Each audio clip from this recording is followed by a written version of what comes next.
नमस्कार सम्पूर्णमा म अशोक महतो र आज म यस हाम्रो सलेस फुलबारी मेलामा आइपुगेको छौँ र यो मेलामा यो ठ्याक्कै मेला लाग्न 1 महिना बाँकी छ।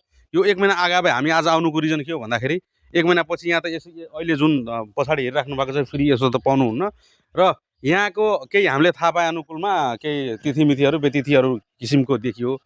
खास के भन्नाले स्थानीय तह तथा सरकारवालाहरूको अलिक कम ध्यान आकर्षण भएको कारणले गर्दाखेरि हामी सुनेको थियौँ र आज घुम्दै आउँदाखेरि म यहाँको बाबासँग भेट्यौँ। उहाँसँग थोरै सोध्न चाहन्छु।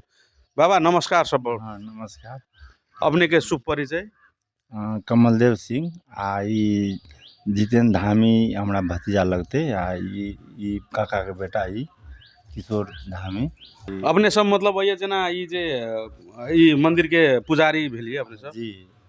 तो ई मंदिर के पुजारी में स्थानीय तह से अथवा सरकार वाला से कोनो किस्म के साथ सपोर्ट है कि नहीं, सहयोग है कि नहीं? अखन तो हमरा सबके नहीं देने है कोनो सपोर्ट।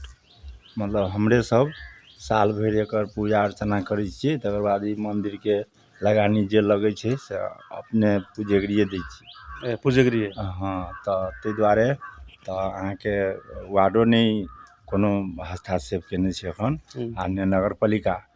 तब उ सब कहे छै जे भरि साल खटे छै, तब ई मेला के जे आमदनी है या तो से हमरे सबके छोड़ दिए। मेला के दिन में भेला आमदनी अहाँ सबके छोड़ दिए। अब बाद बाकी मतलब उ त अहाँ के आय पार्जन के लागि भेले, मेला भर के आमदनी अहाँ भरि साल के लग मतलब ई करू के छोड़े। जी। अच्छा, वो तो बढ़िया बात है। लेकिन और जना ये कोनो संरचना के लागि भेले, जना विकास प्रबंधन के काम और जे भेले, जना ये जंगल और देखि एकरा व्यवस्थित जना आफ्नो नहीं देखा रहल है। ए व्यवस्थित और के बारे में वो स्थानीय तह तथा वार्ड और कोनो कतो से वो साथ सहयोग तक नहीं भेटल। समिति गठन केने है। कते दिन पहले केने है? ई पूरा साल छले समिति। अच्छा। आ एमरियो फन समिति है। समिति द्वारा आगु में झूला सुलाए से समिति द्वारा है। समिति द्वारा है। समिति द्वारा कतो से मतलब आय आर्जन करके की समिति करके लेने है। अखन अपने विगत कते साल से पुजारी के रूप में काम कर रहे हैं?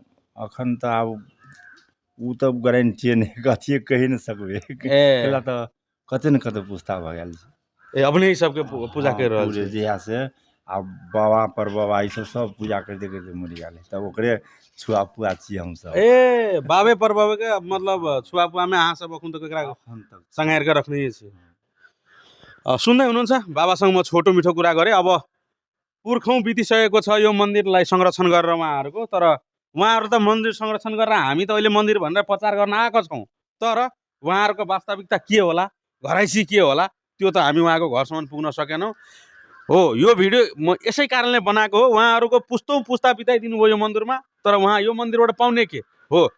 उहाँको भनाइ अनुकूल एक दिन पूजामा जुन झरेको रकम हुन्छ, हामी आएर जुन दान गर्छौं 5 रुपैयाँ 10 रुपैयाँ 20 रुपैयाँ, त्यो पैसा लिएर उहाँहरु वर्षभरि धूप अगरबत्ती तथा सरसफाई सम्पूर्ण कामहरु गर्नुहुन्छ।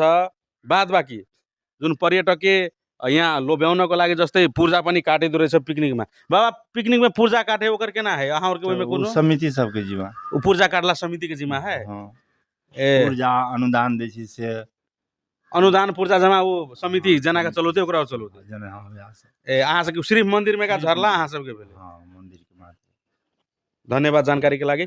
सुन्नु भयो, मैले यहाँ बाबासँग जानकारी लिए र यो भिडियो जहाँसम्म हेर्दै हुनुहुन्छ लाइक कमेन्ट शेयर गर्नु होला र यो भिडियो विशेष गरेर स्थानीय तह तथा निकायसम्म भव्य सभ्यका साथ पुर्याइदिनु हुन म विनम्र अनुरोध गर्छु। धन्यवाद।